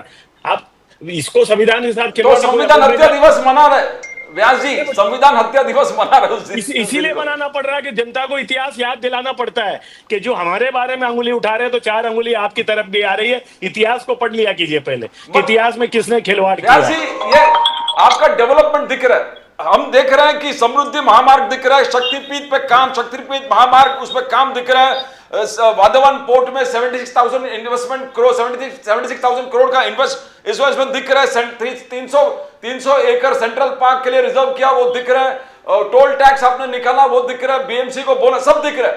बट राहुल गांधी जी ने करप्शन रेट कार्ड जो आपका दिखाया, करप्शन रेट कार्ड, एमएलए के खरीद 50 करोड़, कॉर्पोरेटर के खरीद 1 crore, senior officer transfer 1 crore, जिला परिषद के सर्जन का ट्रांसफर 25 लाख, तलाती पेपर एग्जाम के पेपर 15 लाख। आपने, राहुल गांधी जी, कांग्रेस का कहना, आपने ग्रुप डी के एम्प्लॉय का अपॉइंटमेंट के लिए भी 7 लाख रुपए का घूस तय किया है। तो रेट कार्ड एक बहुत बड़ा फैक्टर है, करप्शन दिखलाता है। व्यास जी, नामबियार जी, राहुल जी देश के बड़े नेता हैं और इस समय सौभाग्य से विपक्ष के नेता भी हैं लोकसभा के अंदर। बहुत साल तक सरकार में रहे हैं, इसलिए उनको रेट वेट सब पता है। हम लोग तो जनता की सेवा करने के लिए अभी 2.25 साल से आए हैं और जनता की सेवा कर रहे हैं। जिन विकास कार्यों को आपने गिनाया, इंफ्रास्ट्रक्चर के डेवलपमेंट को आपने गिनाया, शिक्षा में योगदान को आपने गिनाया, वो काम हम लोग कर रहे हैं। निश्चित रूप से किस तरह से हम महाराष्ट्र के 9 करोड़ 63 लाख जो मतदाता भाई बहन हैं उनको किस तरह से हम एम्पावर कर सके, उनको किस तरह से सहयोग कर सके, ये काम हम कर रहे हैं। और शायद राहुल जी के लोग और राहुल जी खुद जिस वो रिपोर्ट कार्ड, अपने रेट कार्ड बता रहे थे, उसके 2 दिन पहले हमारे तीनों महायुति के नेता फडणवीस जी ने, एकनाथ शिंदे जी ने और अजित पवार जी ने महाराष्ट्र की जो वर्तमान सरकार का रिपोर्ट कार्ड जो है वो प्रकाशित किया, उसको शायद सामने नहीं रखा। अगर वो दोनों को पढ़ लेते तो राहुल जी शायद अपने शब्दों को वापस लेने के लिए तैयार हो जाएंगे, मुझे ऐसा लगता है। तो यहाँ पर एक और चीज बताना चाहता हूँ सर आपको, पहले आप व्यास जी और उसके बाद मैं चाहूंगा कि दारूवाला साहब इसके ऊपर जरा कमेंट करें। आज आशीष शेलार साहब की एक स्टेटमेंट आई, आज 23 अक्टूबर है, आज उनकी एक स्टेटमेंट आई। उन्होंने ये कहा है, जब पत्रकारों ने उनसे पूछा कि भाई अभी तक तो आप बोल रहे थे कि जनाब हमारे बड़े अच्छे मित्र हैं, वैसे मेरे खुद के बड़े अच्छे मित्र हैं, नवाब मलिक साहब व्यक्तिगत तौर पे हमारे बड़े अच्छे मित्र हैं, ये कहा जा रहा है कि शायद अणुशक्ति नगर से उनको टिकट दिया जाएगा एनसीपी अजीत दादा पवार गुट की तरफ से। तो आशीष शेलार साहब ने कहा है कि दाऊद इब्राहिम के साथ जिसका भी रिलेशन है, अगर उसको दिया जाता है तो हमारा रवैया कुछ और रहेगा, ऐसा आशीष शेलार साहब ने कहा है। मैं आपसे पूछ रहा हूं सर, आधिकारिक तौर पर आप प्रवक्ता हैं एकनाथ शिंदे गुट के, अगर मान लीजिए नवाब मलिक साहब को खड़ा किया जाता है बतौर as an official candidate of the NCP Ajit Dada Pawar group, तो आप उसके बारे में आपका रुख क्या होगा? Exactly, my lines will not be anything other than what Honorable Ashish Shelar ji Sir, has I had said. asked Vyas ji, one second. We stick to what he's saying. Sir, Darwala साहब, one second. Let me ask Vyas ji. Vyas ji. Bajaj जी, आप पहली बात तो अभी अजीत दादा group की पहली list 38 उम्मीदवारों की घोषित हुई है, उसमें नवाब मलिक साहब का या उनकी बेटी का नाम नहीं है। अब वो किसको सर, बेटी से तो कोई किसी को कोई अणुशक्ति objection नगर से देना क्या देना, ये उनका अपना मामला है। लेकिन जो बातें शेलार जी ने उठाई है और जो बात आप मुझसे कह रहे हैं, निश्चित रूप से ये बातें हम लोग चैनल पे नहीं करेंगे, लेकिन आपस में निश्चित रूप से बड़ी गंभीरता से करेंगे। और उस मुद्दे पे चर्चा हमारे में हो रही है, हम इससे भाग नहीं रहे कहीं, तो हो रही है इस बात पे चर्चा। लेकिन अब किसको उम्मीदवारी देना नहीं देना, जो सीट उनके बंटवारे में आई है वो अजीत पवार का प्रीरोगेटिव है, वो ही विल डिसाइड। जी, दारवाला साहब, आप कुछ बोल रहे थे, बोलिए sir. No, nothing. Our opinion as a BJP spokesperson, our senior have already expressed, and my opinion is not anything other than what Honorable Ashish Shelar ji has said. Simple. Right. But you talk about भ्रष्टाचार, you talk about परिवारवाद, you talk about क्षेत्रवाद, you talk about अलग-अलग चीज आप बात करते हो, मगर मुंबई में 99 के फर्स्ट लिस्ट में आपने ही परिवारवाद को फॉलो किया है। दारुवाला साहब, ये कैसे लोगों को जस्टिफाई करेंगे? आशीष शेलार मुंबई के अध्यक्ष है, विनोद शेलार उनके भाई है, दोनों को टिकट मिलते हैं, ये क्या परिवारवाद नहीं है? एक ही परिवार के दो आदमी को फर्स्ट लिस्ट में टिकट देता है मुंबई से। Now, how is this justifiable? आप ही नहीं, not ordinary people of the Congress asking, but even the people from within the party asking, ये क्या कौन सा परिवारवाद का आप बात करते हो जब आप ही नहीं फॉलो करते हो उसको? आप जस्टिफाई करेंगे मेहनत किया, ये किया। मोदी साहब ने कहा कि मैं 1 लाख ऐसे नॉन पॉलिटिकल बैकग्राउंड के लोगों को क्रिएट करके इस देश को समर्पित करूंगा, ये मोदी साहब के शब्द है, मगर आप खुद परिवारवाद फर्स्ट लिस्ट में फॉलो कर रहे हैं। दारुवाला साहब, Exactly, you are right, you are perfectly right. One family, one ticket, ये एक थंब रूल है, इसको ये बात से मैं सहमत हूँ। मगर आशीष शेलार जी के केस में एक एक्सेप्शन किया गया था, क्योंकि I'll tell you why, जो अदर कॉन्स्टिट्यूएंसी जहाँ से उनके ब्रदर खड़ रहे हैं, वहां पर विनेबिलिटी का जो चांसेस है, there is a 100% chance that his brother will win that election. Over here, this exception, I'm telling you, this exception has been made, and I accept it. We have made an exception in the Shelar case, whereby Honorable Prime Minister in the Parliamentary Committee said, कोई भी हो, कितना भी pressure हो, मगर we cannot lose a constituency when we do not have a candidate. कहने का मतलब ये हुआ कि विनेबिलिटी जहां पर आ जाती है वहां पे परिवारवाद कोई प्रॉब्लम नहीं है, कहने का मतलब ये हुआ। I'm telling you, yeah, exception has been made in this case. I'm accepting it on your channel. Right. तो the same applies to the Congress. जब आप कांग्रेस की परिवारवाद की बात करते हो, पंडित नेहरू को कोई हरा नहीं सकता था, इंदिरा जी को कोई हरा नहीं सकता था, सिर्फ एक ही बार हारी राजनारायण से। So is the case with Rahul Gandhi and Priyanka Gandhi. तो वहां पे परिवारवाद कैसे हो गया sir? Exactly. There are stalwarts who are much better than the honorable leader of opposition, but they have not been given chances. Okay, not been given chances. ठीक है, it has to go continue in the Gandhi family. If you do not have the word Gandhi against your name, you will not be considered. But there are people who are much They're better. winning elections, sir. Rahul Gandhi has lost exactly one election. Prominent. They are not been given chances. Sir, Rahul Gandhi has lost exactly one election in his entire life. He has won 4 elections. That is what the difference is. You cannot mix it up. Sir, क्या बात कर रहे हैं sir?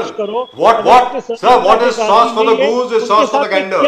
It works both ways. You cannot have exceptions for yourself. परिवारवाद के लिए Sir, you can't have exceptions for yourself. परिवारवाद के Sir, धूमल साहब का बेटा आज की तारीख में आपके यहाँ मंत्री है, क्या बात कर रहे हो?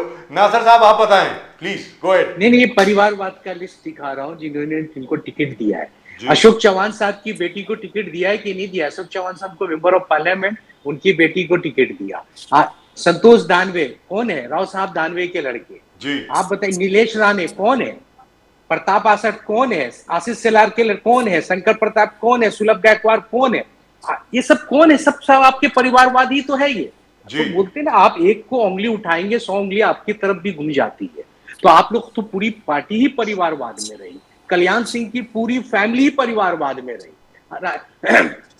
आप देखिए देश के होम मिनिस्टर के बच्चे कहाँ हैं? सब कुछ सारे तरफ परिवारवाद है। आईसीसी का चेयरमैन बना दो, किसी को कुछ बना दो। तो आपके यहाँ तो परिवारवाद का सिलसिला चला हुआ है। मेरे पास वक्त नहीं है, नहीं तो मैं नासिर साहब एक चीज हमको समझा दीजिए, चुनाव में क्या देख रहे हैं इमरजेंसी। एक चीज सुनिए ना, समीर भुजबल छगन भुजबल है एनसीपी अजित पवार के साथ, समीर भुजबल लड़ने वाले हैं टिकट लेके शरद पवार जी के पार्टी से, नीलेश राणे नारायण राणे हैं बीजेपी के साथ, नीलेश राणे एकनाथ जी सुशील व्यास जी के पार्टी से लड़ने वाले हैं। ये चल क्या रहा है?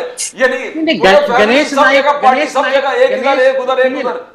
गणेश नायक का बेटा संदीप नायक शरद पवार की पार्टी से, तो ऐसा मैं बता रहा हूँ, शरद पवार की पार्टी से लड़ने वाला है। तो ऐसे आप, मैं बता रहा हूँ ना, ये भाजपा ने जो गेम प्लांट किया है हर जगह, मैं बता रहा हूँ कहाँ कहाँ प्लांट हो रहे हैं ये लोग। तो मैं तो खुल के विरोध करता हूं ऐसे लोगों का, जो एक तरफ आइडियोलॉजी की बात करते हैं, दूसरी तरफ सेक्युलरिज्म की बात करते हैं। ऐसे लोगों के खिलाफ अब बोलने का वक्त आ चुका है।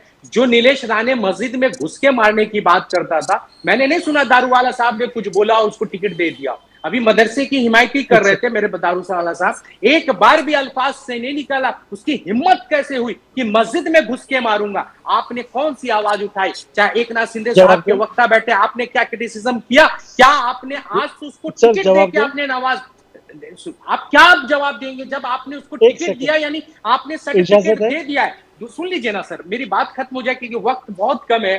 क्यों? सुन लीजिए, अभी इन्होंने मेरे दुखते रग पे हाथ डाल दिया इमरजेंसी पे। मैं कहूंगा आप कल शो रखिए इमरजेंसी पे और आप इनको बुलाइए। किसने धज्जियां उड़ाई? इंदिरा गांधी ने उड़ाई कि आरएसएस ने उड़ाई कि हिंदू महासभा ने उड़ाई? मैं उस इमरजेंसी पे आपको बताऊंगा, इमरजेंसी उस देश में क्या संविधान के खिलाफ था या संविधान के साथ था? इमरजेंसी कैसे लगा, क्यों लगा, उस पर घंटों आपसे चर्चा करूंगा। अगर आपके पास अगर टाइम है, मैं कल का सारा शो कैंसिल करूंगा, पर आप आइए इमरजेंसी पे मेरे साथ डिबेट करिए। घंटों में डिबेट करने को आपसे तैयार हूं, क्योंकि वक्त का तकाजा है कि मेरे पास आज वक्त कम है।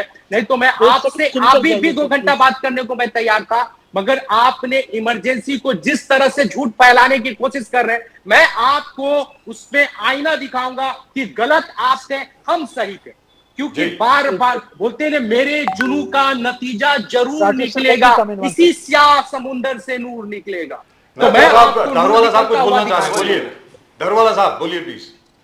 नासिर भाई एक सेकंड। तो बजाज भाई मेरी एक शो है, एक सेकंड सुनिए तो सही। मैंने दारूवाला साहब का स्टेटमेंट परमिशन मांगा था मैंने। एक सेकंड सर, सुन के जाइए सर सुन के जाइए। नासिर भाई एक सेकंड सुनकर जाइए सर। आपने नीलेश राणे ने जो मस्जिद में घुस के मारने की बात कही थी सर, वही सांस बगैर रोके आप ये सुनकर जाइए। वही नीलेश राणे को मस्जिद में हमने, आप लोगों को कन्वर्ट करके बताइए, हमने उन्हें फातिहा पढ़ाया। ये बात भी आम जनता को, जनता जनार्दन को आप नहीं मालूम, हमें नहीं मालूम। बंद कमरे में आपने क्या, हमें नहीं आपको कह रहा हूं उस बंदे को आपने टिकट दिया या नहीं दिया? आपने उस पे एफआईआर किया या किया? अली दारूवाला झूठ बात नहीं करता। नहीं, मैं आपको झूठा नहीं बोल रहा, एक बार भी मैंने आपको झूठा नहीं बोला। आप क्यों अपने ऊपर, मैंने आपकी कदर करता हूँ, आप बड़ी सफाई से बात करें, मगर आप पे मेरा कोई कमेंट, मैं आपको फोटो दूंगा जहाँ पे नीलेश राणे जी फातिहा पढ़ रहे।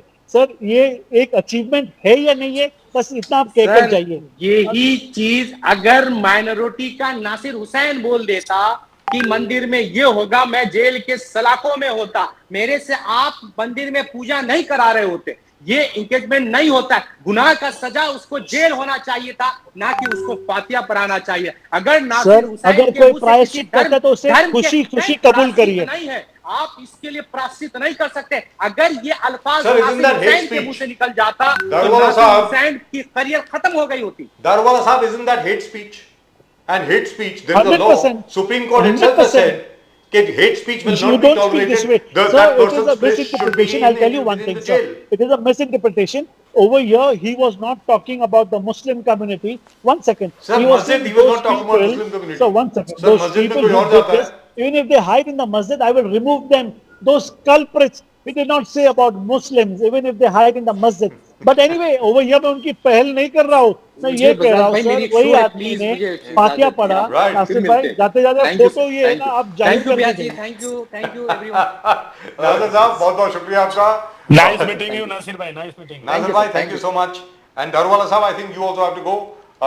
व्यास साहब आप कुछ बोलना चाह रहे थे, प्लीज गो अहेड सर. नहीं, मैं आप कुछ आप पूछेंगे तो मैं जवाब दे दूंगा. बाकी नासिर मगर भाई ये बता दिए नीलेश राणे जी आपके पार्टी में कर क्या रहा है? निलेश राणे. नीलेश नहीं, देखिए थोड़ा सा कंफ्यूजन हो रहा है नितेश राणे और नीलेश राणे. नीलेश क्या कर रहा है सर? नीलेश जी आज ज्वाइन किए हैं अभी शाम को. देखिए कल उनको टिकट मिलती है नहीं मिलती है कुडाल से, वो अलग चीज है. और नितेश राणे जो है बीजेपी के विधायक हैं. लेकिन सर घर पे वापस तो आ गए. अभी घर नासिर वापसी भाई हो गई कह ना. रहे थे, नाम तो नीलेश राणे बोल रहे थे लेकिन वो गिना रहे थे नितेश राणे जी के बारे में. तो अभी लेकिन- नीलेश राणे लेकिन जी तो सर- आज शिवसेना में आए हैं अभी. लेकिन सर एक राणे की तो घर वापसी हुई शिवसेना में, हैं तो पुराने शिवसेना की. क्या है उसके बारे में? बजाज जी, इस समय आप देख रहे हैं कौन कहां से कहां जा रहा है.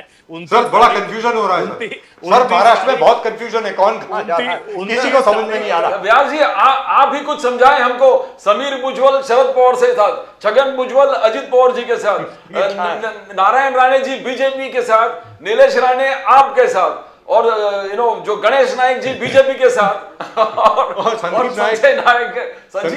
संजीव नायक है शरद पवार जी. क्या चल रहा है पूरे अभी फैमिली? तो 5 दिन है नामबिहार जी. 29 तारीख लास्ट दिन है नॉमिनेशन भरने का. कहीं उठा पटक इधर उधर कहीं होंगे तो ठीक है, दुर्भाग्यपूर्ण है. हम जो विचारधाराओं से जुड़े हुए लोग हैं वो इस चीज को जरा कम सपोर्ट करते हैं. हम लोग विचारधाराओं से जुड़े, लेकिन ठीक है, उनको सहनशीलता नहीं है. कोई अपने उनके दल ने कोई चीज डिसीजन ले लिया, अगर वो उनसे विचार अपना सहमत नहीं है और उनको बहुत जल्दी है कहीं विधायक बनने की या किसी सदन में पहुंचने की, तो हम किसी का नाम लिए बिना नहीं कहना चाहते, लेकिन ये उनका अपना सोच है. लेकिन विचारधारा से जो कमिटेड आदमी है वो अपने विचारधारा के साथ रहता है. विचारधारा ने कोई चीज निर्णय ले है ना, तो हम लोग विचारधारा से जुड़े हुए लेकिन लोग. क्या साहब, राणे साहब तो आपके बहुत पुराने साथी हैं सर. क्या बात कर रहे हैं, बहुत पुराने साथी हैं. मतलब शिवसेना में थे, एक ही थी ना शिवसेना एक जमाने में. तो ये तो अभी हुआ है ना सर, ये तो 2.5 साल पहले हुआ है. पहले तो एक ही थे ना सब लोग. क्या है उसमें? मुझे I don't find anything wrong in it, except what I find is somewhat confusing. थोड़ा कंफ्यूजन है, that's it, that's the only thing. चलते चलते सर ये बता दें कि महायुति का जहां तक प्रश्न है. आपकी आवाज बीच में साउंड हो रही है. सर अभी आवाज ठीक है? हाँ सर महायुति का जहां तक प्रश्न है, हाँ. नंबर 1, क्या चुनाव के परिणामों के बाद भी बशर्ते कि आप लोग जीत जाते हैं एकनाथ शिंदे ही मुख्यमंत्री रहेंगे? नंबर 1. और नंबर 2, आपकी अपेक्षा क्या है कि महायुति को कितनी सीटें मिलेंगी सर? बजाज जी, मैं ये प्रैक्टिकल बात कहूं कि वर्तमान चुनाव जो है, जैसा कि घोषित रूप से ऑफिशियली डिक्लेयर किया गया है कि महायुति का जहां तक सवाल है, वर्तमान मुख्यमंत्री एकनाथ राव जी शिंदे के नेतृत्व में चुनाव लड़ा जा रहा है. लेकिन यह बात भी उतनी ही यथार्थ है कि 23 नवंबर को जब एक बार नतीजे आ जाएंगे तो नवनिर्वाचित विधायक जो हमारे होंगे वो आपस में बैठ करके अपना नेता चुनेंगे, वही मुख्यमंत्री होगा. और हमारा जैसा जो कार्यकर्ता है शिंदे शिवसेना से लगाव रखता है, उसकी बिल्कुल हार्दिक इच्छा है कि शिंदे जी एक बार पुनः महाराष्ट्र की जनता की सेवा करने के लिए मुख्यमंत्री के रूप में चुने जाए. ये हमारे विचार है. और रही बात कितनी सीट, आप निश्चिंत रहिए, जो कार्य जो कर्तव्य निर्वहन हमने किया है, एकदम आत्मविश्वास है कि हम प्रचंड बहुमत से अपनी सरकार पुनः स्थापित करने जा रहे हैं. क्या बात है sir, thank you so much sir. बहुत बहुत धन्यवाद आपका हमारे साथ जुड़ने के लिए और इस तरीके से समराइज करने के लिए पूरी राजनीतिक स्थिति को. Thank you so much sir. नमस्कार, जय हिंद, जय महाराष्ट्र. नमस्कार. Well, Vyas ji is always very cool, very calm, Yes. very balanced. Very disciplined in the way he talks. Yes, and he doesn't budge from his position. And so far, he seems to be right because our friend Mr. Sameer Vankade has not got a ticket so far. और ना ही कोई बातचीत चल रही है. Sir महीम वगैरह में से बड़े बड़े दिग्गज खड़े हैं तो वही तो धारावी से बोल रहे थे कि शायद धारावी से उनको टिकट मिल रही है, लेकिन Dharavi very difficult, I think. But I hope he gets it, and I hope he gets rehabilitated. That's all that I'm saying. He was a very good officer, and as he himself says, in the case of Aryan Khan, he had no intention of keeping Aryan Khan in jail. It just so happened that two things happened. A, his superiors told him that he has to be kept in jail, and B, Mr. Nawab Malik held a series of press conferences. So that put everybody's back up in the NCB. That's what he says. और जो उन्होंने argument present करी है court में, the court seems to have bought that argument because he has been granted protection against arrest. If you take a look. So he's been a very reasonable officer. I mean, he's going by the rule book. Most of the times, you don't have a case against him actually. Among the 335 or 34, 40 arrests that he has made, he has perfectly gone by the rule book. Hardcore criminals, he has himself seen that they don't get bail. And as long as he was there as an NCB officer in charge, none of the hardcore criminals that were in jail were let off. Nobody came out. And there was fear. They were fear right down to the lowest peddler, the smallest peddler were in fear of some Mr. Wankhede and some NCB that nobody heard before. Nobody heard of NCB before. किसी को मालूम नहीं था. कोई NCP से मिले ये बोले कि छोटा पेडलर NCP को NCP बोलते थे, NCP वाले आने वाले NCP. Ji. So that was, I mean, he instilled fear. The department was known because of such an officer, and sad that some people have to undergo. One is fighting with the criminals, and second is fighting the system. और दूसरी बात ये है प्रदीप जी, जो officer उनके खिलाफ थे, जो उनकी इंक्वायरी कंडक्ट कर रहे थे, मतलब वो तो एक तो उन्होंने शायद रिजाइन करके वो भाग भी गए हैं, पता नहीं कहाँ चले गए हैं, वो दुबई चले गए हैं, कहाँ चले गए हैं, और दूसरे जनाब जो हैं वो कहीं और हैं, और उन्होंने कहा कि भाई इनको मुझे क्वेश्चन तो करने दीजिए, और जो उन्होंने व्हाट्सएप चैट जो उन्होंने एज एविडेंस पेश की है कोर्ट में, that is an eye opener. उन्होंने खुद कहा है कि भाई ये लड़का जो है आर्यन खान जो है उसके खिलाफ हमारे पास कुछ नहीं है, ऐसा वानखेड़े साहब खुद बोलते हैं, इनको छोड़ना पड़ेगा, और सामने से हुक्म आता है नो, सीनियर ऊपर से ऑर्डर आया इसको रखना है. So 1 year, the same NCB senior top level was standing by Mr. Wankhede. Yes. Fighting. They send the same gentleman who's now fighting him, Gyaneshwar Singh. Yes. He had come to Mumbai couple of times to defend Mr. Wankhede. That's right. And especially in this Aryan Khan case. And today, I mean, you can clearly come to know it's a department war. And whatever the... I think that old adage of IPS versus IRS, I think that's what is going on over there. It's a pity. If you have an officer who's taking on narcotics, narco-terrorism as you call it, it's a terrorism in its own way. Absolutely, I agree with you. Terrorism in its own way. And it's a big battle. You got hardened criminals out there who are drug peddlers themselves and the consumers themselves. They are very violent. And then among the arrest was also the people from African origin. And they were very, very dangerous people. तो ऐसे लोग से deal करना and ऐसे area जैसे बेंडी बाजार में घुस के कुछ डेडेड क्रिमिनल्स को उठा लिया खुद. I mean you need to appreciate the guts that person had to do all these things and then we find and then to be let down. Yes, let down and left to fight his own battle. Now ठीक है, and that poor man has had to face so many inquiries against himself. Court पे, and he has to terrible. go to the court to defend himself against the fight that he has carried on narcotics.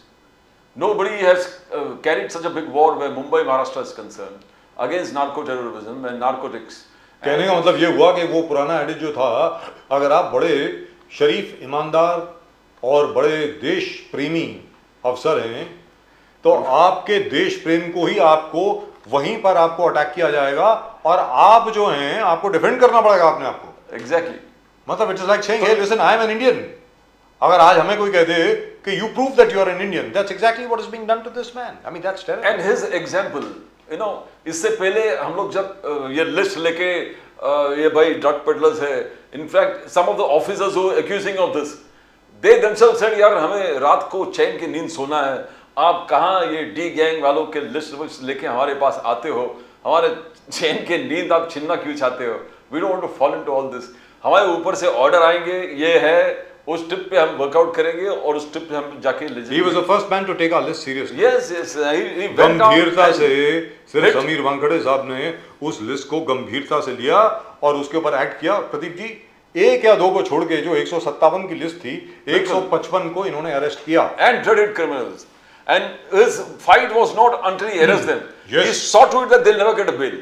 As long as he was there. As long as he was there. He was there. He used to take personal interest on the dates when these deaded criminals dates were there. So what he is used the to brief the conclusion? PP that आपको इसको bail नहीं देना, you're going to oppose his bail on तो those तो conditions. Pradeep ji किस निष्कर्ष पर पहुंचे हम लोग कि जिन लोगों को इन्होंने अरेस्ट किया वो ड्रेडेड क्रिमिनल्स जो हैं, वो ड्रग्स बेचने वाले, पूरी नस्ल को खराब करने वाले, उनका एक कार्टेल बन गया, सबने मिल करके मिस्टर वानखेड़े को फंसा दिया। कहने का मतलब ये है, लगता है सर, देखिए सिर्फ यही निष्कर्ष निकलता है और क्या निकलता है? I mean this is terrible. That means an honest officer rightfully speaking should be supported by the system. इनको तो रिवॉर्ड मिलना चाहिए। और क्या इनाम मिला इनको? सबके सामने। Well, we'll talk more about that on some other occasion. फिलहाल we are waiting for the announcement from Mr. Eknath Shinde कि भाई वानखेड़े साहब को टिकट मिल रही है या नहीं मिल रही। फिलहाल तो उनका नाम नहीं है लिस्ट में। मैं उम्मीद करता हूँ जल्दी आ जाए, और अगर ना भी आए, I hope this man gets rehabilitated. I hope so, because he did a great job in Mumbai against drugs. Whatever be the charges against him, that's a separate issue. लेकिन एक डर का माहौल था, जैसा प्रदीप जी बता रहे हैं। जितने भी बड़े बड़े से बड़ा ड्रग डिस्ट्रीब्यूटर हो या पेडलर हो, हर एक में डर का माहौल था, इसमें कोई दो राय नहीं। फिलहाल आज के शो में सिर्फ इतना ही। आप जरा वो क्या है वो सब्सक्राइब जरूर करें चैनल को। Please subscribe to this channel. And just the other day we did a show. We had Dr. Seema Malik with us. Yes. And we've got fantastic comments, Response. beautiful response on that, and most of the people agree with her. And we must congratulate her for being so articulate and so upfront. And today also, I think Nasir Saab and Vyas Saab and Ali Daruwala Saab, and I must say hats off to Ali Daruwala Saab. Daruwala Saab मतलब दिल की बात बोलते हैं साहब। भले ही BJP के प्रवक्ता हों, लेकिन उनको कोई रोक नहीं सकता सच बोलने से, Daruwala साहब को। And for that, we really and truly appreciate him. That's it. That's all we've got for you. We'll meet you tomorrow. तब तक के लिए नमस्कार। जय हिंद, जय महाराष्ट्र, जय भवानी, जय शिवाजी, वंदे मातरम। Vande Mataram. जय हिंद, भारत माता की जय।